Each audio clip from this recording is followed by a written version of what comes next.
मैं 4 पेपर दिया हूँ। एक पेपर जो है मैं नहीं दे पाया था किसी कारणवश, तो 4 पेपर मैं फेल कर दिया और जिसमें मैं एब्सेंट था उसमें पास कर दिया।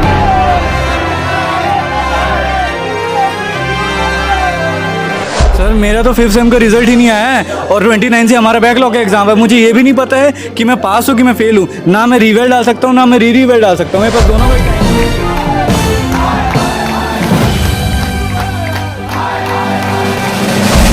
एग्ज़ाम दिलाया था, मेरा यही प्रॉब्लम है ऐसा जैसे बाकी लोग का है, तो मैं अपने घर में भी नहीं बता पा रहा हूँ सर कि कैसे बताऊँ। और दूसरी बात यह है कि मैं इसका के कारण ट्रॉमा के कारण मैं अपने यूनिवर्सिटी खुद ये बोल रहा है कि री रिवैल्यूएशन के लिए दो, हमें पैसा दो, हम री रिवैल्यूएशन ले रहे हैं। वो रिजल्ट बिना जारी किए वो सप्लीमेंट्री का एग्जाम कैसे थ्रू जिन लोगों ने भराया तो एग्जाम देने गए, वो एग्जाम सेंटर पे उनका प्रेजेंट भी लगा, एग्जाम भी दिए। मैंने खुद एक एग्जाम दिया, दूसरा एग्जाम मैं जब दे रहा था तो मुझे सीट से उठा दिया गया।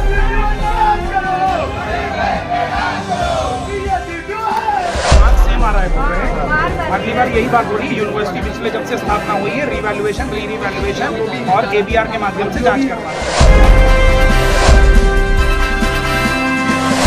नमस्कार, मैं हूं शिवेंद्र, आप देख रहे हैं 10 सीजी खबर। मेरे पीछे आप देख सकते हैं स्वामी विवेकानंद जी की प्रतिमा है, जिनकी पीठ इस तरफ है। स्वामी विवेकानंद वो व्यक्तित्व जिसने ये विचार किया था कि हमारे देश के युवा देश के भविष्य को गढ़ेंगे और शिक्षा के आधार पर ही ऐसा हो पाएगा।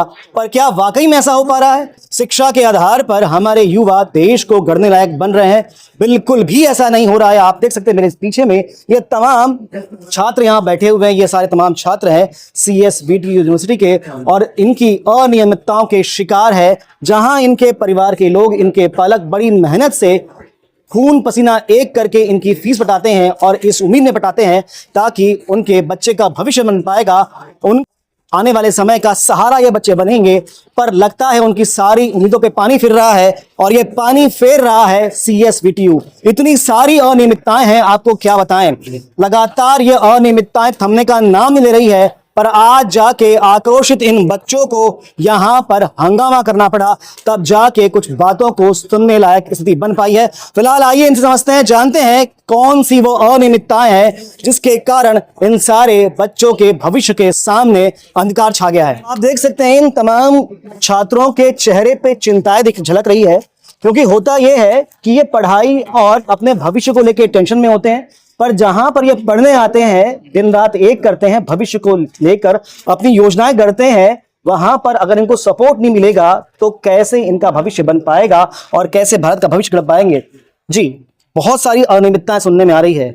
आज आप लोगों को यहाँ पर आना पड़ा, तो पहले तो मैं ये जानना चाहूंगा वो कौन कौन सी अनियमितताएं, कौन कौन सी परेशानी है जिनका सामना ये सारे छात्र कर रहे हैं। सर 2 हफ्ते पहले हम लोग 1 साल से जो इस यूनिवर्सिटी में दिक्कत चल रही है उसको लेकर के 2 हफ्ते पहले हम और बहुत सारे अन्य संगठन के साथी अलग अलग माध्यमों से अपनी बात रखे थे कि यूनिवर्सिटी में क्या क्या दिक्कतें चल रही हैं। अब कुछ दिक्कतों के बारे में तो मैं आपके सामने, जो सबसे इंपॉर्टेंट है कि इनके पास एक N-4 का नियम है, जिसमें बच्चा पहले और दूसरे सेमेस्टर के जो सब्जेक्ट्स है बैकलॉग, अगर वो बच्चा 5वें और 6ठे सेमेस्टर में पहुंच गया है, ठीक है, तो पहले और दूसरे सेमेस्टर के सब्जेक्ट्स अगर वो नहीं निकालता है तो फिर आगे नहीं बढ़ सकता है, डिटेन हो जाएगा। दूसरा नियम ये है कि RV और RRV का रिजल्ट बिना है। RV और RRV का तो प्रोसेस आपको पता है कि क्या होता है, रिवैल्यूएशन और री रिवैल्यूएशन। री रिवैल्यूएशन जब यूनिवर्सिटी खुद ये बोल रहा है कि री रिवैल्यूएशन के लिए दो, हमें पैसा दो, हम री रिवैल्यूएशन ले रहे हैं, वो रिजल्ट बिना जारी किए वो सप्लीमेंट्री का एग्जाम कैसे ले रहा है?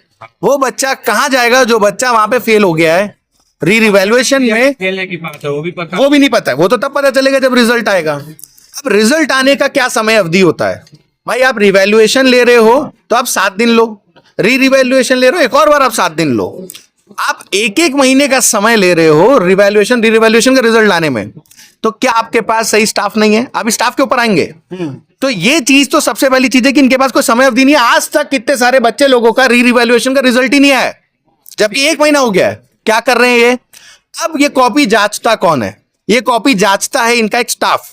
सर ये बीटेक पढ़ रहे हैं, इनका टीचर क्या होना चाहिए? इनके टीचर का स्तर होना चाहिए या तो एमटेक या तो पीएचडी होल्डर।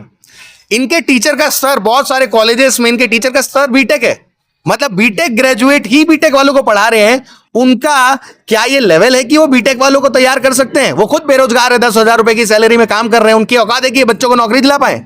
तो ये लेवल इस यूनिवर्सिटी का जांच कौन करेगा? अगर 8 महीने से यहाँ पे कुलपति नहीं है तो इसकी रिस्पॉन्सिबिलिटी रजिस्ट्रार सर की है। क्या इससे पहले कभी इन्होंने जांच की कि किस यूनिवर्सिटी में बीटेक होल्डर? अब यही स्टाफ कॉपी चेक कर रहा है, यही है कि ये स्टाफ अगर कॉलेज में पढ़ा रहा है तो यही कॉपी भी जांच रहा होगा, क्योंकि कॉपीज तो इंटरचेंज होती है आपस में। तो उस स्टाफ का क्या लेवल होगा जो स्टाफ ऐसे बच्चों को पढ़ा रहा है और कॉपी जांच कर रहा है? डेफिनेटली वो खुद भी एक गधा जरूर होगा जो इन बच्चों को अच्छे मार्क्स आने के बावजूद पहली बार जांच करने के बेसिस पे 40-40 नंबर कम दे रहा है। अब आप समझिएगा सर, रिवैल्यूएशन में जब कॉपी जाती है, बच्चों के 40 मार्क बढ़ जाते हैं, तो क्या ये यूनिवर्सिटी एक भी बार उन फैकल्टी से पूछती है जिसने ये जांच की है? जिसने जांच की उनसे कभी पूछते हैं कि 40 नंबर का अंतर कैसे आया? तुम गधे हो, तुमको 40 नंबर का डिफरेंस नहीं दिख रहा है? इन्होंने आज तक उस स्टाफ से कभी जांच नहीं की, लेकिन ये बच्चों को जरूर जांच कराना चाहते कि तुम लोग किसी संगठन के पास गए तो फिर तुम निगरानी में रहोगे। अरे अपने स्टाफ पे निगरानी रखो, गधे गवारों को पाल करके रखो तुम। अब ये सारी चीजें सर हो रही है, ठीक है, चलिए ये हमको दिख गई, इनको भी दिख गई। अंत में जब सर हम ये चीज मांगने आते हैं कि चलिए ये सब समस्या बताने के लिए एक नोडल ऑफिसर रख दो, है ना? हम तक क्यों आ रहा है बच्चा? क्योंकि आपकी बात कहीं नहीं सुनी जा रही है, आप खुद बैठे हुए हो, चलो आपके पास तो कोई स्टाफ भी नहीं है।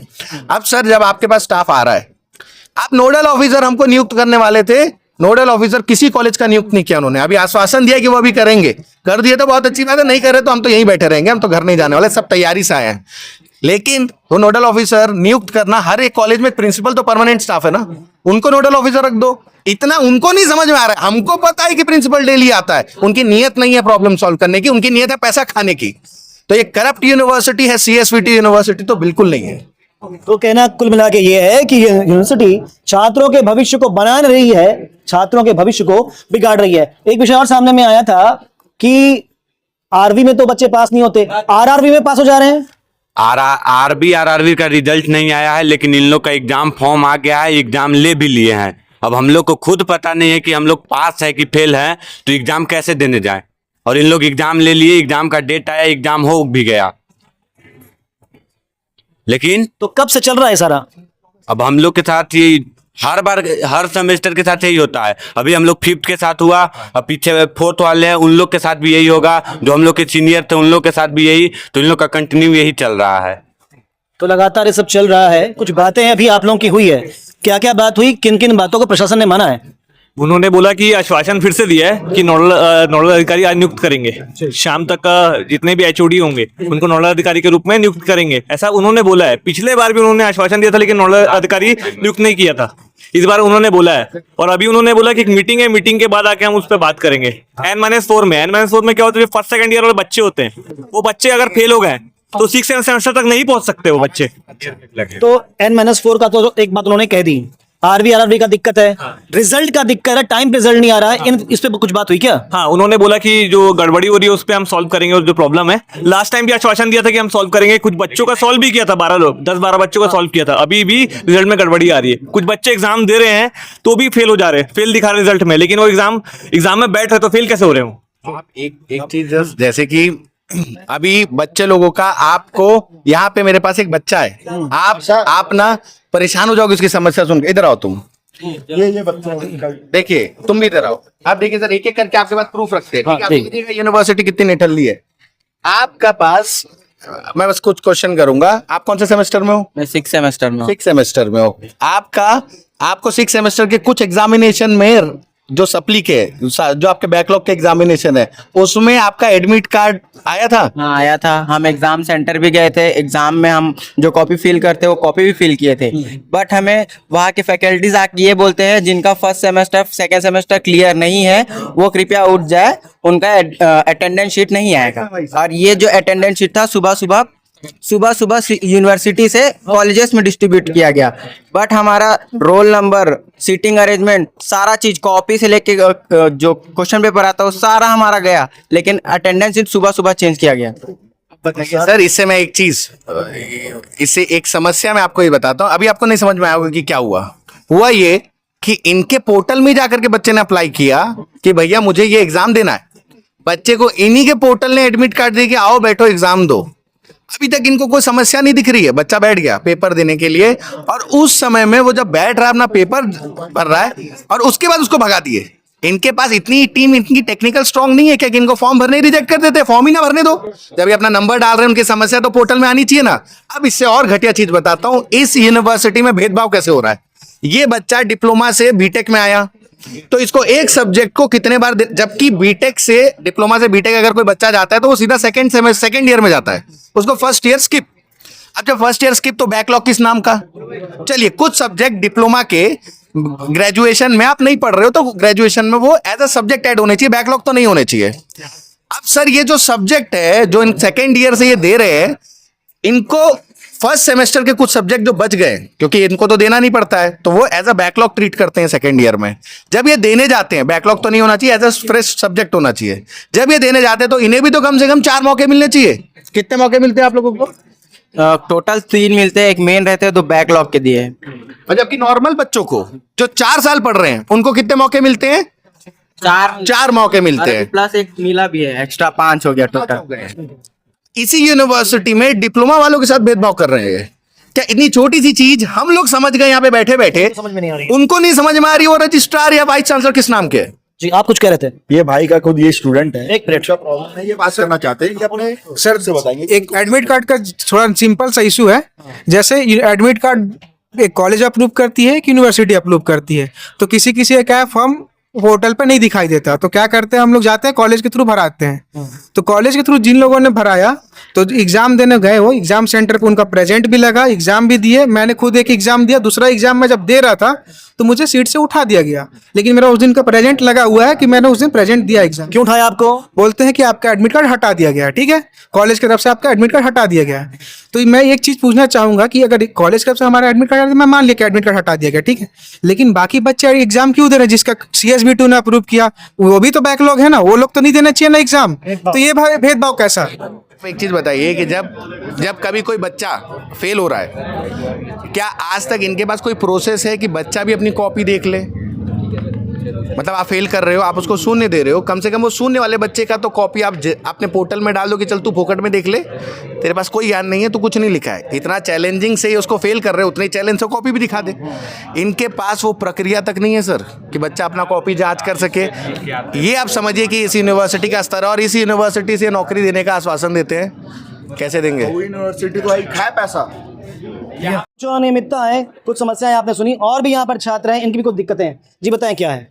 सर ऐसा, नाम बताएं पहले अपना। मेरा हिमांशु सिंह नाम है। सर ऐसा हुआ है कि 5th सेमेस्टर में 4 पेपर दिया हूँ, एक पेपर जो है मैं नहीं दे पाया था किसी कारणवश, तो 4 पेपर में फेल कर दिए, और जिसमें मैं एब्सेंट था उसमें पास कर दिए हैं। जिसमें एब्सेंट उसमें पास। तो सर मुझे लग रहा है कि ये मेरा जो नंबर नहीं है, किसी और का नंबर मेरे को चढ़ा है। और ये ऐसा बच्चा है जिसका आज तक बैक नहीं आया था, तो आप समझ सकते हैं कि ऐसी कैसी इसका अचानक से बैक आ जाएगा। सर मेरा तो 5th सेम का रिजल्ट ही नहीं आया है, और 29 से हमारा बैकलॉग का एग्जाम है। मुझे ये भी नहीं पता है कि मैं पास हूँ कि मैं फेल हूँ। ना मैं रीवेल डाल सकता हूँ, ना मैं रीवेल डाल सकता हूँ। मेरे पास दोनों का ही टाइम नहीं है। एक हफ्ते में एग्जाम और मुझे कुछ नहीं पता मेरा क्या है। इनफैक्ट रीवेल में ऐसा हो रहा है कि जितने भी बच्चे हैं जो दिए हैं सेम नंबर चढ़ा के दे दिया जा रहा है, और उसमें मैं रीवेल डाला हूँ 1600 रुपये दे के, उसमें कोई सुनवाई नहीं सर, विथ हेल्ड दिखा रहा है। रिवैल में भी ऐसा हुआ है कि जो नंबर हमारा पहले था वही सेम नंबर हमें दोबारा मिल गया, और 2-2 दिन में रिवैल के रिजल्ट आ जा रहे हैं, कुछ भी नहीं पता चल रहा। हमारा मई में एग्जाम होना था BIT का, हमारा अभी अगस्त एंड में हो रहा है, 4 महीना लेट हो गए हम लोग बाकी लोगों से। इसमें भी एग्जाम हो रहा है, लेकिन प्रीवियस का रिजल्ट नहीं आया है। तो आपने सुना कि इस यूनिवर्सिटी में हो क्या रहा है, कुछ समझ में नहीं आ रहा है। इतनी सारी अनियमितताएं हैं, ना रीवेल ठीक ठाक हो रहा है, ना एग्ज़ाम समय पे हो रहा है, ना एग्ज़ाम का रिजल्ट टाइम पे आ रहा है। बस बच्चों से पैसे लिए जा रहे हैं रीवेल के नाम से। अगर ऐसी स्थिति रहेगी तो क्यों नहीं फिर ये छात्र अपनी पढ़ाई को छोड़ेंगे। एक एग्जाम्पल मैं आपको देता हूँ, इसी कॉलेज का, इसी यूनिवर्सिटी का एक छात्र है। अब इसने अपनी पढ़ाई छोड़ दी है और डोमिनोज ज्वाइन कर लिया है। जरा आप ही बताएं। सर मैंने अभी एग्ज़ाम दिलाया था, मेरा यही प्रॉब्लम है ऐसा जैसे बाकी लोग का है, तो मैं अपने घर में भी नहीं बता पा रहा हूँ सर कि कैसे बताऊँ।